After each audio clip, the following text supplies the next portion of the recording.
En este episodio, el rabino Berl Lundblad de Boston me pidió que compartiera mi historia con su comunidad de estudiantes.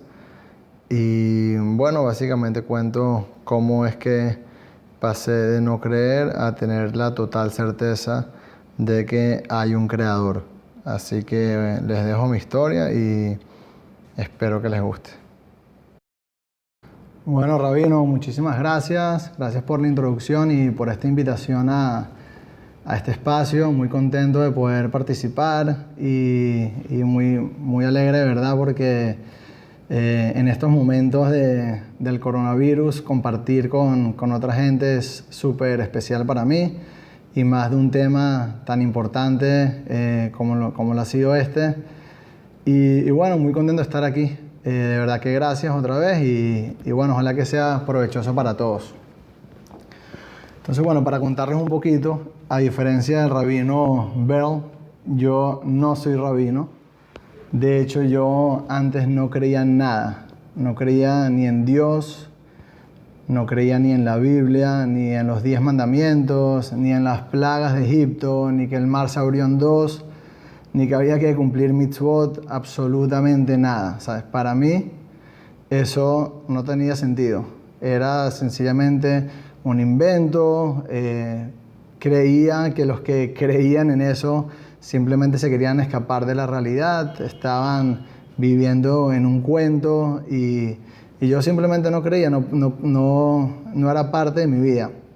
Todo lo contrario, creía que era creer en las mitzvot, en la Torah. Creía que era una cárcel, que ya se habían tomado las decisiones por ti, que la gente que simplemente no quería pensar, ¿sabes? Yo era ajeno a toda la práctica ortodoxa del judaísmo.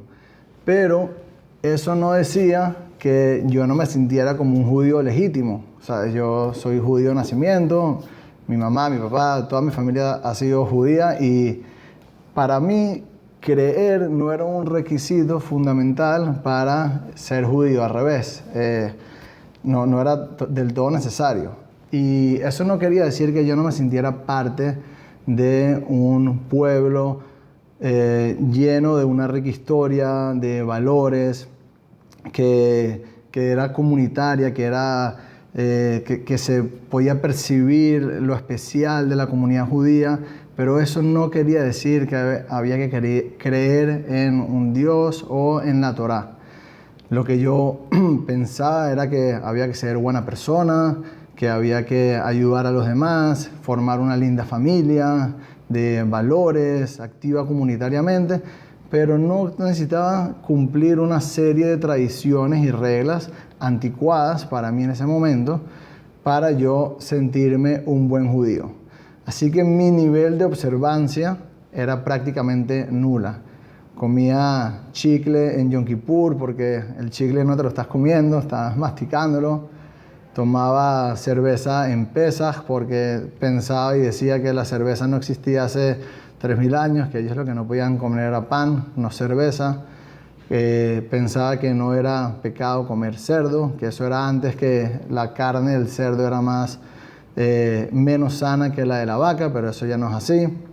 Así que simplemente no requería, para mí en ese entonces, cumplir con ciertos preceptos para sentirme un buen judío. Es más, no solo eso, me encantaba debatir con mis amigos que sí eran creyentes sobre la creación, sobre el Big Bang, los fósiles, carbono 14, todo esto era mi repertorio contra los creyentes para ilegitimizar la Torá, ¿no? Eso era me apasionaba eso en ese momento. Además, tenía muchas ideas en mi cabeza que decía, si existe un Dios, ¿cómo puede ser que permita tanto sufrimiento, ¿no? El holocausto, ¿cómo si hay un Dios va a permitir que su pueblo elegido sea castigado de esa manera, a menos que seamos elegidos para el castigo? Así que no era para mí razonable o lógico pensar que podía existir un Dios así. y si era posible, por lo menos no se podía comprobar que Dios existía. Así que para mí no era, ni siquiera lo consideraba. Y así viví las primeras 2 décadas de mi vida, ¿sabes? Yo por 20 años, salvo el Brit Milá y el Bar Mitzvah, no cumplí con ninguna mitzvah, capaz alguna que otra festividades con mi familia, para estar en familia, las tradiciones, porque sí, obviamente veía la cultura y la tradición judía era muy importante, pero no como un precepto divino, sino algo más cultural o familiar para estar en familia. Y mi vida era como la de muchos jóvenes, probablemente como la de muchos jóvenes que nos están escuchando o en otros lados del mundo, que giraba en torno a mis amigos, fiestas, viajes, aventuras, ¿sabes? Idas a las discotecas, viajes de mochilero por Europa buscando aventuras y situaciones excitantes que, de hecho, en uno de esos viajes me apuñalaron en una pelea callejera. Aquí es, bueno, como cualquier joven de hoy en día que se ve influenciado por las películas, por las series que lo que buscan es vivir estas situaciones extremas, así era yo. Por supuesto, no me malentiendan. Creía que había que ser buena persona, responsable, obtener buenas calificaciones, estudiar, estar en familia. Y sí quería en algún momento formar mi familia, pero eso lo veía como mucho más adelante, como hacia los 30 por ahí, ¿sabes? Hasta ese entonces yo lo que quería hacer era estar con mis amigos, hacer deportes, viajar y disfrutar. Y esos fueron los primeros 20 años de mi vida. Y para ser sincero, no parecía que nada de lo que ocurría en el mundo podía cambiarme mi estilo de vida ni mi manera de pensar. Pero como muchas de las cosas que nos ocurren no dependen de nosotros mismos, ocurrió algo que me cambió la vida para siempre, que es que la mamá de mi mejor amigo falleció. Y la verdad es que fue muy fuerte y de hecho enfatizó mi no creencia en Dios, porque pensaba, ¿cómo puede ser que Dios vaya a permitir que mi amigo, que teníamos 19, 20 años, que se quede sin su mamá? O sea, era impensable para mí que Dios pudiese permitirlo. Creo que estaba muy enfadado. Y por si eso fuera poco, ella falleció en vísperas de Shabbat, ¿sabes? El viernes en la tarde. Y por ciertas leyes judías, el cuerpo no se podía llevar de la casa sino hasta que terminara Shabbat. Que para mí eso también me chocaba mucho, porque, ¿sabes? Era algo muy...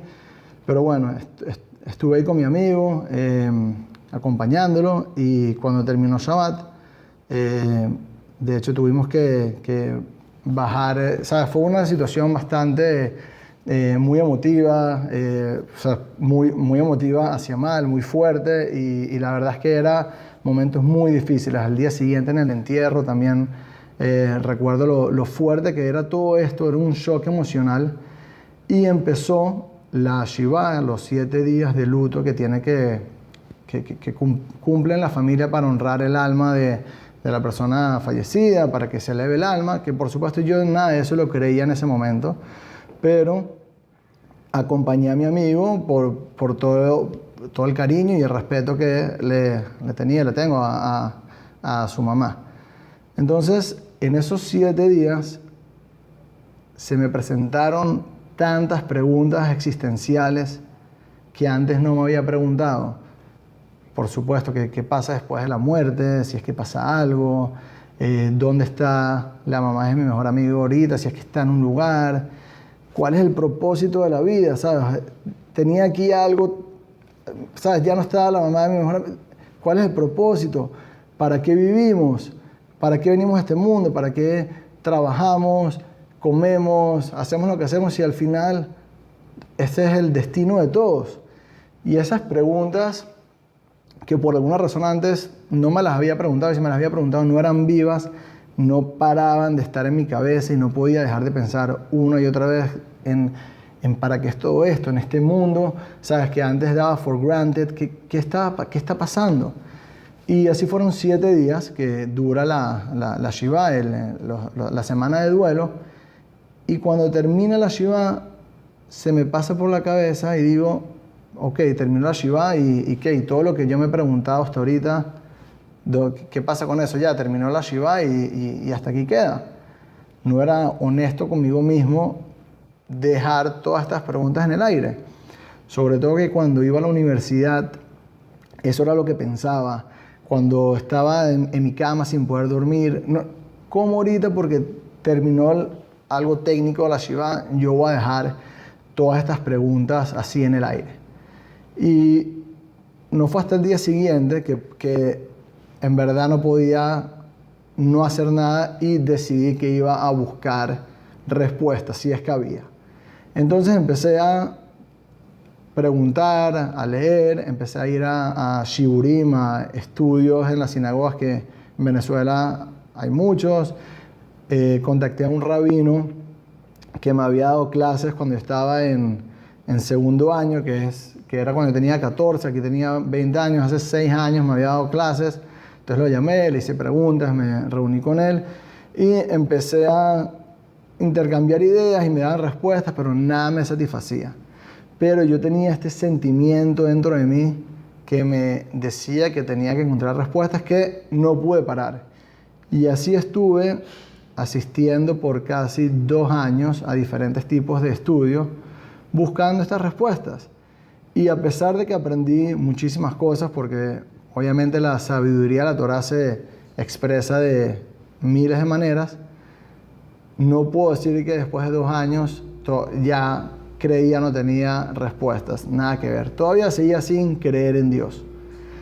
Pero en uno de estos estudios que asistí, un rabino contó una historia que me cambió la vida para siempre. Y dice así, él nos dio un ejemplo y los que están aquí los invito a imaginarse este ejemplo, a ilustrarlo en su cabeza. Dice así: vas caminando por el desierto y te consigues una piedra en medio del desierto.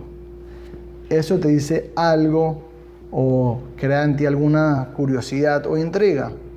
No, es una piedra en el desierto, nada especial, nada de qué preguntarse. Entonces sigues caminando un poco más y te consigues 12 piedras en medio del desierto. ¿Eso te dice algo? ¿O crea en ti alguna curiosidad, intriga? No, son 12 piedras que se formaron por erosión, el agua con el viento, la tierra. Se formaron las piedras, nada especial. Caminas un poco más y te consigues 12 piedras en un círculo en medio del desierto. Una circunferencia en medio del desierto. ¿Eso te dice algo? Bueno, aquí ya... Bueno, vamos a suponer que no. También por casualidades de la vida, las piedras se formaron así, una llegó rodando por el viento, casualidad que está de esta forma perfecta. ¿Ok? Caminas un poco más y te consigues un reloj. Un reloj en medio del desierto. Un reloj que dice la hora, los minutos, los segundos. Te lo puedes poner en la mano, tiene para cerrarlo. Dice el día y el mes. ¿Eso te dice algo? ¿Te crea en ti alguna curiosidad o intriga? No sé por qué, pero alguien estuvo ahí. Alguien tuvo que dejar ese reloj ahí. No sé si se le cayó, lo dejó a propósito. No sé qué pasó, pero alguien tuvo que pasar por ahí, porque un objeto que tiene forma, uso, diseño y sentido tiene que haber sido creado por alguien superior a dicho objeto. No puede ser, es imposible que por millones de años que pasen, que un reloj se forme solo. Alguien tuvo que estar ahí. Y el rabino continuó diciendo y dijo así: ahorita mira el mundo que te rodea. El sol siempre sale por el este y se oculta por el oeste, demostrando que hay un orden. un espermatozoide entra en un óvulo y 9 meses después sale un bebé con huesos y órganos que no estaban en el espermatozoide. Plantas una semilla de manzana, le echas un poco de agua y al cabo de cierto tiempo empieza a salir una mata, después un tronco, que después salen ramas y hojas, que las hojas, después de un complejo proceso de fotosíntesis, da el oxígeno que le sirve al humano para respirar y después sale un fruto. Y el fruto, que si no te das cuenta que es para comértelo, cambia de color para llamarte la atención. Y si aún no te das cuenta, se cae. Y cuando lo agarras, lo hueles, huele bien y sabe bien y además te da energía. ¿Cómo puede ser que estemos dispuestos a decir que un reloj lo tuvo que crear alguien y el mundo con todas sus complejidades no? Y este ejemplo del rabino, esta historia, penetró en mi cabeza sin ningún obstáculo. Todos mis 20 años de no creer en Dios, todas mis barreras científicas y lógicas, no hubo nada que lo pudiera detener. Entró como esas ideas que en 5 minutos pueden cambiarte la vida para siempre, paradigmas rotos, derrumbados completamente. Ojo, no voy a decir que empecé a creer en Dios inmediatamente. Por supuesto que no. O sea, tenía 20 años sin creer en Dios. En un momento no iba a empezar a creer en Dios, pero la idea había hecho el efecto. Y después de ese momento, no podía dejar de ver que en todas las cosas había una mano detrás. Todo lo que presentaba orden, podía reconocer perfectamente que lo hizo alguien. Cada cosa que veía, era obvio que alguien lo había hecho. ¿Cómo no iba a ser así con el mundo? Si, por ejemplo, el cerebro es mucho más complejo que cualquier máquina jamás inventada por el ser humano. El ojo de la persona es mucho más potente que cualquier cámara.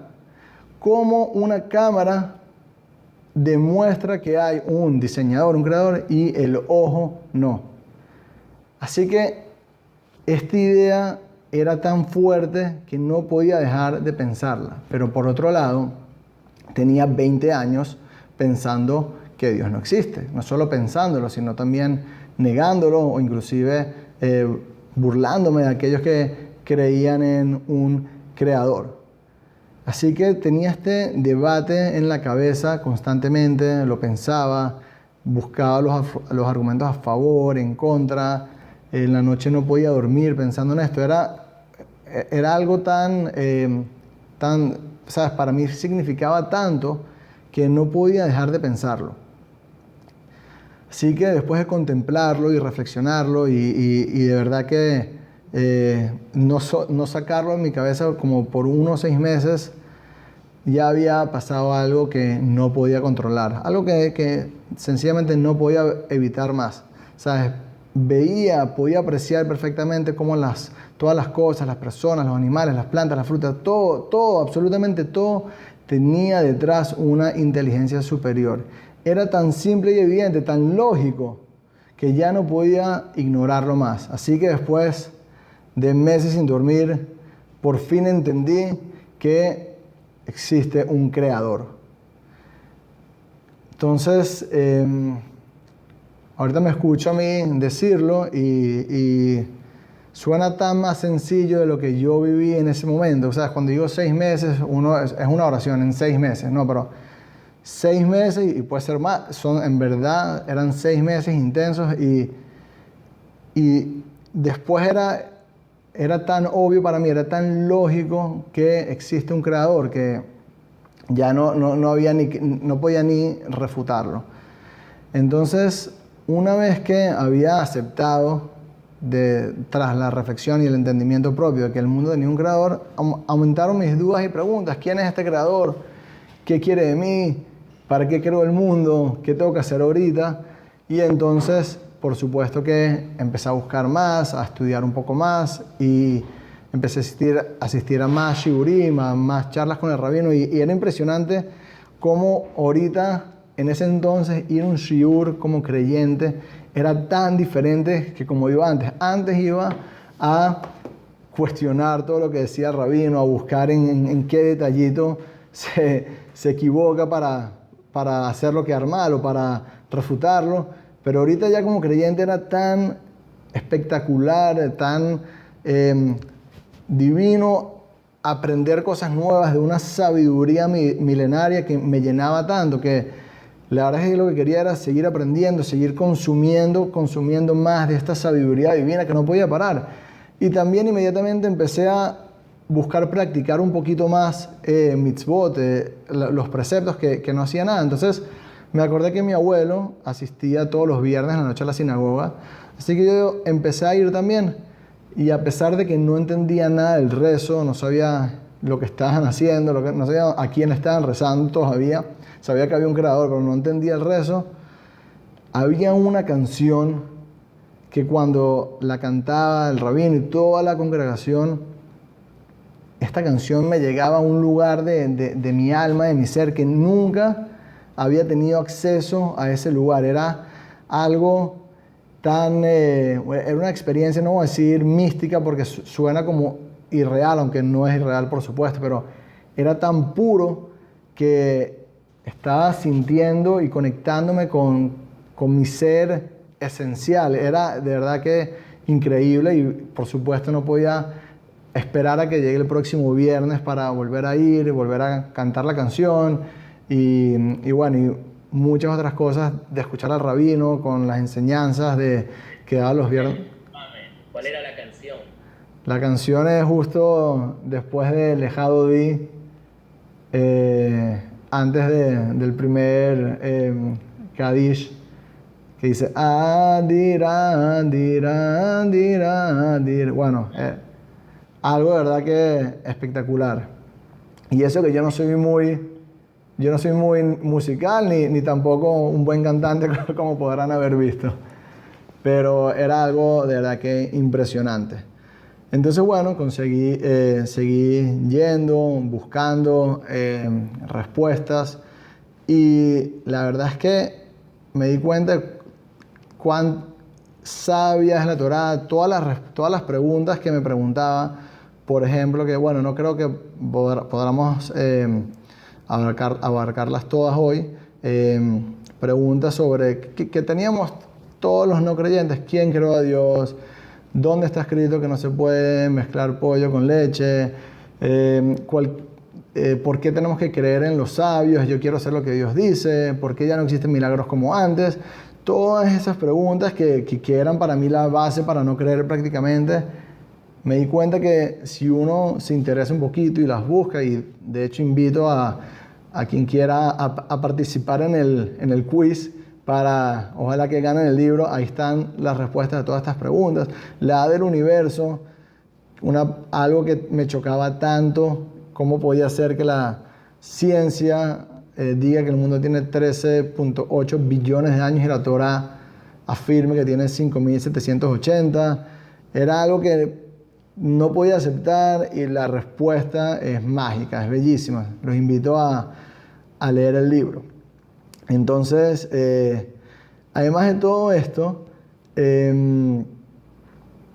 no solo mental o intelectualmente me había hecho un cambio creer en Dios y empezar a estudiar Torah, sino que emocionalmente también me sentía tan lleno, tan vivo, tan alegre.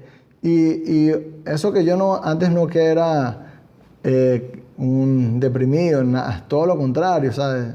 Siempre fui buen alumno, siempre fui deportista, participaba en movimientos universitarios. La verdad es que tenía una vida bastante completa y alegre, pero esta alegría era tan diferente, era tan real, que quería que todos mi alrededor vivan lo mismo. O sea, era algo que necesitaba que la gente lo viviera. Entonces, traté y sigo tratando, y hasta el día de hoy es uno de mis objetivos, por eso escribí el libro, tratar de compartir con la gente mi experiencia para que por lo menos intenten o estén abiertos a probar o darle un chance a la sabiduría de Dios, de la Torá, y al mismo tiempo mostrarles que uno puede ser completamente una persona moderna, que el judaísmo y la Torá, a diferencia de lo que muchos piensan, es algo que se entregó hace 3000 años y es algo del pasado, y la gente, por lo menos lo que nos enseñaron, era que uno siempre se tenía que comparar con el pasado, que no se come, comemos matzá en Pesaj porque antes no podían producir el pan, y aunque eso es cierto en un sentido, comemos hoy en día matzá en Pesaj porque Dios te pide hoy en día matzá en Pesaj. O sea, Dios es tan presente, tan real en el presente como lo fue en el pasado y lo va a ser en el futuro. Entonces, el judaísmo, vivir según la Torah, es algo real, es algo de hoy, y se puede ser siendo una persona moderna. Yo tengo mi computadora, mi celular, hago deporte, veo NFL con mis amigos, hago fantasy. No significa que cuando uno se empieza a cumplir y se hace observante de Torah y Mitzvot, tiene que dejar todo como lo pinta la gente. Por supuesto, hay muchos cambios que son importantes, pero no es esa concepción que por lo menos yo tenía de que si uno se hacía observante tenía que volverse loco, como decíamos. Entonces, la verdad es que era y es algo tan real y tan magnífico de vivir, una vida plena, llena, que invito a todos a probarlo y a darle un chance y a contactar al Rabino Berel de cualquier pregunta que tengan, no solo hoy, a lo largo de su vida, mañana empiecen a buscar. La verdad es que felicidad pura, la Torah, todas las respuestas que tienen las hay, si se está dispuesto a buscarlas y darle un chance a que calen y a darles un tiempo. Y solo para terminar, quería compartir... Que te interrumpe. Sí, seguro. Vas a compartir quizás 1 o 2 puntos, ¿no?, de alguna pregunta que te fastidió muchos años y que llegaste a algún tipo de respuesta, algún proceso, ¿no? A mí personalmente me interesaría escuchar, y estoy seguro que a todos nos interesaría escuchar, si aunque sea 1 o 2 procesos que hiciste de forma personal, ¿no? Y también quiero invitar a la gente que está con nosotros en Zoom y también en Facebook, si tienen alguna pregunta específica, algún seguimiento, alguna sugerencia a lo que se está hablando, que pueden escribirlo y pueden también pedir, y los sacamos de mute para que pregunten tranquilos. Luego vamos a hacer un Q&A después de esto, pero también mientras, si es que quieren participar, por favor.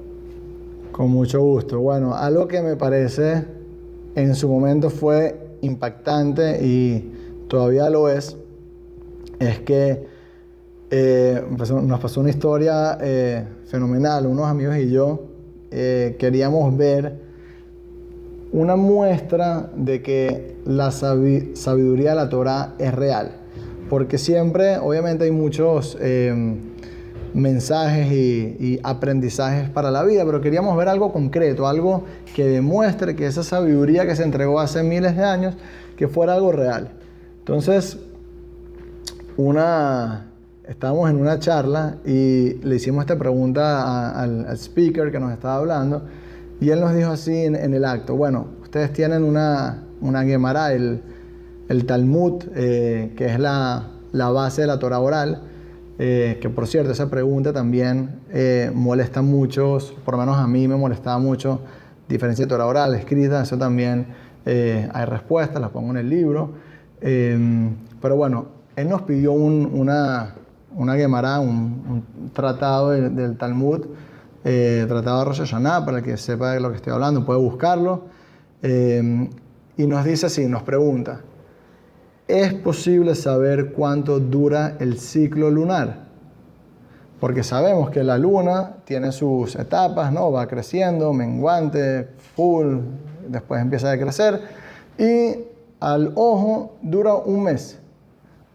Son 30 días en el proceso en que la luna hace todas sus etapas. Pero la pregunta es si se puede saber exactamente cuánto dura este proceso. Y la Gemara lo trae. La Gemara dice, es un texto que data de hace unos 1800 años. La Gemara dice así: la luna, y estoy leyendo, la luna no se renueva en menos de 29 días y medio, 2/3 de hora y 73 fracciones. Ahora, capaz, esto es algo mucho más visual y nosotros hicimos el ejercicio en el momento. Y el punto es así. También invito a la gente, capaz después se lo puedo compartir al rabino, cómo está todo el cálculo, lo pongo en el libro. En definitiva, después del cálculo, la Gemara dice que el ciclo lunar dura 29.530594 días. Esos 6 decimales, 29 días y medio, el 5, 29.5, pero los otros 5 decimales son 30594. Eso es lo que está escrito en la Gemara. Este speaker nos invitó a meternos en la página de la NASA. Hoy se pueden meter a verlo. Pongo también la referencia en el libro.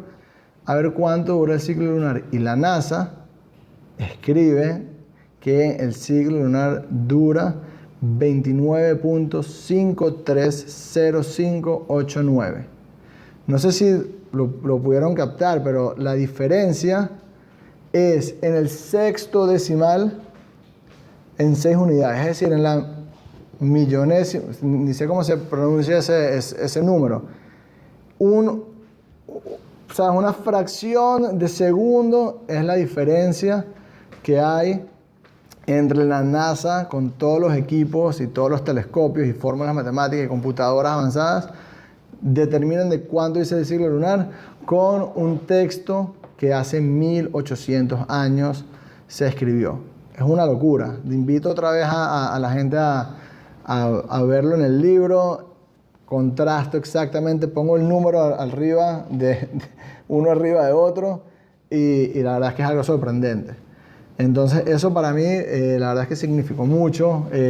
Otra vez, no es que ninguno de las etapas o ninguno de las respuestas que fui adquiriendo en mi proceso fue algo como que, bueno, ahorita ya es tal, no.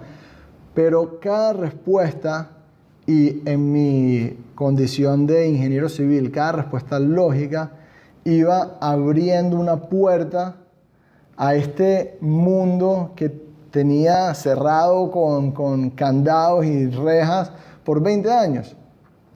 Una vez que abría la puerta, ya podía permitir todas otras miles y miles de enseñanzas y respuestas del judaísmo, de la Torá, que tenían para dar. Otra respuesta magnífica es sobre la edad del universo. Como bien dije, que la ciencia estipula que el universo tiene 13.8 billones de años, que solo entre paréntesis también es un número que está bajo estudio. Hacen muchos extrapolaciones. No es algo, it's not a fact. No es un fact esto, es un estimado, es una hipótesis bien respaldada. No digo que no, pero bueno, quería hacer esa acotación. Pero de todas maneras, ¿cómo puede ser que la ciencia, los científicos, no la ciencia, los científicos digan que el mundo tiene 13.8 billones de años y la Torá diga 5.780 años? Entonces, esta pregunta la han tratado de responder. De hecho, no es que la han tratado, hay varias respuestas, desde que los días de la creación no se consideran días, sino milenios o millones de años, que no es por lo menos no es la tradición que nosotros seguimos. Y hay también Gerald Schroeder, el que conozco un poquito de ciencia, también tiene su hipótesis de cómo puede ser que esto se encaje perfectamente, pero hay una respuesta, por lo menos que a mí es la que me satisfajo, que dice así: Dios creó un mundo, y esto es por supuesto después de haber aceptado que ya hay un creador, haber entendido, si no hay ese entendimiento, no hay nada que hablar. Pero una vez entendido que Dios es el creador en toda su condición de omnipotente, que Él puede hacer lo que quiera y que no solo es un creador simple, sino que es la sabiduría plena y Él puede crear como Él desee. Entonces, y aquí viene la respuesta, Dios creó un mundo que ya estaba listo. ¿Qué quiere decir con esto? Que cuando Dios creó el mundo, el primer día tenía un día, pero ya aparentaba tener millones de años. ¿Cómo vemos esto a la prueba? Cuando Adán, el primer hombre, comió del fruto, vemos que el primero comió un fruto que ya se entiende que no es un bebé recién nacido, el primer día de creado. O sea, él tenía un día de creado y ya comió un fruto. Había un fruto, quiere decir que ya habían árboles imagínense un árbol un árbol de higos, tiene su tronco, tiene sus ramas. Cuando él comió el higo, ya el higo estaba ahí. Él no tuvo que esperar que pasen no sé cuántos años demoran en crecer un árbol hasta que salga. No, ya estaba el árbol listo ahí. De hecho, si tú hubieses cortado el árbol por la mitad transversalmente, probablemente te hubiese tenido, no sé, 300 anillos, 500 anillos. Quiere decir que el mundo ya estaba listo para operar. Dios no creó un mundo y tener que esperar a que hayan todos los procesos que hoy en día vemos que tienen que pasar. Más aún, los árboles se tienen que alimentar. Los árboles se alimentan del suelo por un proceso también complejo. ¿Y de qué se alimentan? De alimentos y otros animales en putrefacción. Significa que ya había todo este sistema de animales muertos que se estaban descomponiendo era todo un sistema que estaba listo para operar. Entonces, el mundo tiene 5.780 años de creado, pero aparenta ser viejo. Si son 13.8 billones, antes eran 15 billones, si son más o menos, si los científicos siguen cambiando eso, es buenísimo. Otra manera de que cómo calculan los científicos cuántos años tiene el universo. Ellos miden la distancia que hay entre las estrellas más lejos y con la velocidad de la luz sacan sus cálculos. Cuando Dios creó el mundo, Dios no creó las estrellas juntas y tuvo que esperar billones de años. Los creó con billones de años separados. Tenían un día de creado, pero aparentaban tener billones de años separados. Y me parece tan magnífica esta respuesta y tan entendible que otra vez dejó de ser un choque para mí intelectualmente, por lo menos hablando. Y así hay otras preguntas, lo de los milagros y otras que fui respondiendo. Entonces, bueno, quería dejarles un mensaje, a menos que el rabino quería preguntarme algo más. Quería dejarles un mensaje que me parece súper pertinente para el mundo en el que vivimos. Este mundo tan cambiante, tan tecnológico, tan lleno de redes sociales que nos influencian, que estamos en constante bombardeo por algoritmos que ya nos escuchan lo que hablamos, ¿no? Hay un mensaje espectacular con el que quiero dejárselos, que es el siguiente. Creo que muchos, la mayoría deben haber escuchado de la historia de Noé, ¿no? El arca de Noé. Ustedes saben qué es lo primero que hizo Noé cuando se bajó del arca. La Torá nos cuenta que lo primero que hizo fue tomarse una copa de vino. Y esa copa lo embriagó. Y después de este suceso ocurrieron otros sucesos bastante impactantes o bastante determinantes en el mundo. Pero la pregunta es así. Pregunta el Sfat Emet, un sabio contemporáneo, y dice así: ¿cómo puede ser que lo primero que hizo Noé cuando se bajó del arca es tomarse una copa de vino? Están después de un año en el arca, eso es lo que va a hacer. Y explica así, dice que Noah se tomaba toda su vida una copa de vino. Eso era algo normal en él. Y cuando se bajó del arca, no tomó para emborracharse, sino que iba a tomar su copa normal y corriente. Pero ¿qué pasa? Que él no entendió algo, que el mundo había cambiado. Y esa copa que antes se tomaba, que no era lo suficientemente fuerte para emborracharse, ahorita sí lo era. Y por eso es que se emborrachó. No entendió que el mundo cambió.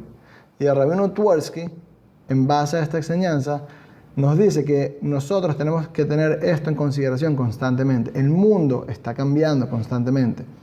Y si nosotros queremos que nuestros hijos por lo menos sean como nosotros, tenemos que hacer mucho más de lo que nuestros padres hicieron por nosotros. Porque la mayoría de nosotros, por lo menos yo, cuando crecía, no existía todo esto de el internet y tener celular y YouTube y las redes sociales. Básicamente el padre era el que transmitía la educación al hijo. Hoy en día no es así. Hoy en día podemos casi que asegurar que es mucho más la influencia externa que tienen los niños que la influencia interna. Entonces, si quieres por lo menos, como Noah, tomarse una copa de vino y que no pase nada, y tú quieres que tus hijos sean por lo menos como tú, y no mejor, si fueran mejor que tú, que es lo que todos deberíamos apuntar ni hablar, tienes que hacer mucho más de lo que tus padres hicieron por ti. Y vemos esto en un ejemplo que yo lo escuché en nombre del primer ministro Ariel Sharon, que escribió en su diario. Dice que él no era un judío observante, pero él creció viendo a su abuelo, que su abuelo sí era un judío observante. Él vio, como decía, el Kiddush en Shabbat, lo que significaba agarrar la copa de Kiddush en Shabbat y hacer el Kiddush. Él lo vio. Ahora, sus hijos, dice, no vieron a su abuelo, pero por lo menos vieron a su papá. Que su papá tampoco es un judío observante, pero era hijo de su abuelo y creció en una casa observante. Ahora, él dice así, pero mis nietos no conocieron a mi papá, me conocieron a mí.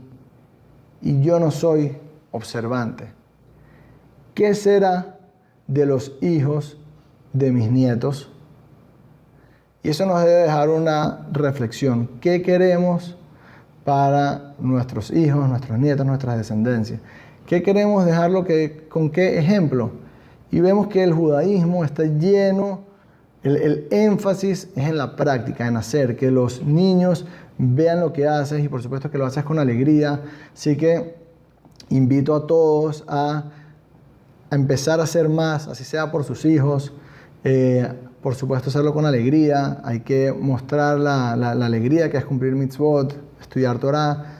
Por supuesto, otra vez, en estos minutos que tengo hablando, suena como si fuera una receta fácil, capaz no lo es, pero es tan magnífico que invito a todos a hacerlo. Y solo para terminar, como buen, siempre solo para terminar, hay otra historia que también me parece súper pertinente para contarla y es magnífica también. Tengo un amigo, esta historia me la contó un amigo. Yo conté que a los 20 años de edad pasó lo de la mamá de mi mejor amigo, como a los 22 años escuché la historia del reloj y hasta los 24, 25 años que ya era creyente y ya cumplía, vamos a decir que por ejemplo todavía no era Shomer Shabbat, eso fue un paso más adelante, fue un proceso que traté de plasmarlo en el libro, pero no es fácil plasmar 5 años de vida en unas cuantas páginas escritas. Pero ¿por qué cuento todo esto? Porque a los 25 años de edad, en medio de ya me había graduado como ingeniero civil, ya trabajaba en una obra, en una construcción, era el ingeniero residente. A los 25 años decidí irme a la yeshiva por 6 meses a estudiar. Quería vivir de adentro este estudio de la Torá, metido, sin ninguna distracción, que en 5 años había aprendido muchísimo, pero quería vivirlo de lleno. Y de hecho, bueno, esto no pensaba contarlo hoy, pero ya que mencioné la yeshiva, cuando decidí hacerlo, mis mejores amigos vinieron a decirme que si estaba loco, que ellos entendían perfectamente que yo me haya hecho observante y que crean Dios y que cumple, pero ¿por qué me tenía que ir a la yeshiva 6 meses? ¿Qué locura era eso? Todos me lo decían. Pero interesantemente, después, uno a uno, individualmente, se me acercó por alguna circunstancia que hablaban conmigo a decírmelo cuánto como estaban orgullosos de mí, de que había tomado esa decisión, wow, que ellos nunca lo hubiesen podido hacer por cualquier prejuicio de la sociedad, que a los 25 años te vas a ir a una yeshiva, ¿sabes? Y también ellos me contaron cómo ellos mismos, o sea, esto fue todo individualmente, no eran felices, no es que nadie es feliz, nada que ver, pero como me estaban avalando mi decisión de continuar, como yo estaba tan contento, tan decidido con lo que iba a hacer, estaban avalando esa decisión, como que lo vieron. Pero bueno, una vez en la yeshiva, que ya tenía 25 años de edad, escuché una historia y con esto sí termino, que me ayudó muchísimo. Que es así, yo siempre me preguntaba, ¿cómo puede ser que yo a mis 25 años de edad voy a cambiar mi vida, voy a empezar a ser observante, ¿sabes? Era algo que, como yo decía, I am too late para hacerlo, estoy muy tarde para hacer este cambio. Pero escuchen esta historia y también los invito a la reflexión. Mi amigo me contó esta historia, que es una historia que le pasó a él, se fue con otros amigos a hacer un viaje de mochilero por Sudamérica. Fueron a diferentes países y diferentes ciudades y el objetivo, el clímax del viaje era ir a Machu Picchu. Eso era como que la guindita del viaje. Entonces, bueno, llegaron a Perú, fueron a Cusco y les recomendaron dónde comprar los boletos para la estación de tren. Entonces consiguieron su deal, una ganga, compraron los pasajes, el cuarto hotel, un excelente precio. Y bueno, ese día ¿sabes? El viaje salía al día siguiente, el tren salía al día siguiente, se fueron a dormir muy contentos de que iban a lograr su objetivo. Ese día, ¿sabes? Al día siguiente, se quedaron dormidos. Se pararon tarde, fueron corriendo y cuando llegaron así última hora, les dijeron que los tickets que habían comprado eran falsos. O sea, los habían estafado. ¿Qué? ¿Cómo puede ser? ¿No? ¿Qué vamos a hacer ahorita? ¿Cómo, sabes? Nos tenemos que montar. Era un viaje mochilero, no es que tenían plata de sobra para comprar otros. Así que el tren en el que ellos se tenían que montar salió para Machu Picchu y ellos se quedaron en la estación de tren viendo el tren prácticamente irse y sus sueños irse también con el tren. Entonces, de todas maneras insistieron en que hay que ir y siguieron buscando. Y bueno, al final consiguieron otro paquete y fueron a montarse en su tren y otra vez volvieron a perder el tren. Y no podían creerlo. ¿Qué estaba pasando? ¿Sabes? Pero había que ir. Alguien estaba ahí, los escuchó como estaban todos conmocionados y les dijo que si agarraban un taxi podían llegar a la próxima estación antes que el tren y agarrar el tren ahí. Entonces, bueno, pagar otra vez un taxi, no sé qué, lo hicieron y fueron a agarrar el tren en la otra estación. Mientras estaban en el carro, cuenta mi amigo, dice que alguien en otro carro se les pone al lado y les dice, no van a poder alcanzar el tren, no van a llegar. Y mi amigo dice, ¿quién es esto? ¿Cómo sabe qué es esto que sabes? Pero bueno, llegaron a la estación de tren y unos minutos después también llegó el tren y se pudieron montar y por fin, después de tanto estrés, tantas dificultades, se montaron y fueron a Machu Picchu. Ahora, ¿qué es lo interesante de todo esto? Es que él dice que a veces creemos que el tren se fue, que ya estamos tarde para montarnos en el tren, que eso era para otra persona, ya yo tengo 25 años y ya esto no es para mí. Pero si ponemos un poquito nuestra parte, un poquito más de esfuerzo y pagamos y nos esforzamos en montarnos en el tren, sí se puede hacer. Y el tren, estar en el camino, estar en el tren, esa es la felicidad plena. No llegar al destino, sino saber que te montaste en el tren. Lo único que me faltó agregar es invitarlos a todos a montarse en el tren. Así que si no nos siguen todavía, los invito a seguir este podcast en YouTube, en Instagram también, y a seguir compartiendo este espacio, y ojalá que pueda seguir trayendo temas interesantes para ustedes. Un abrazo.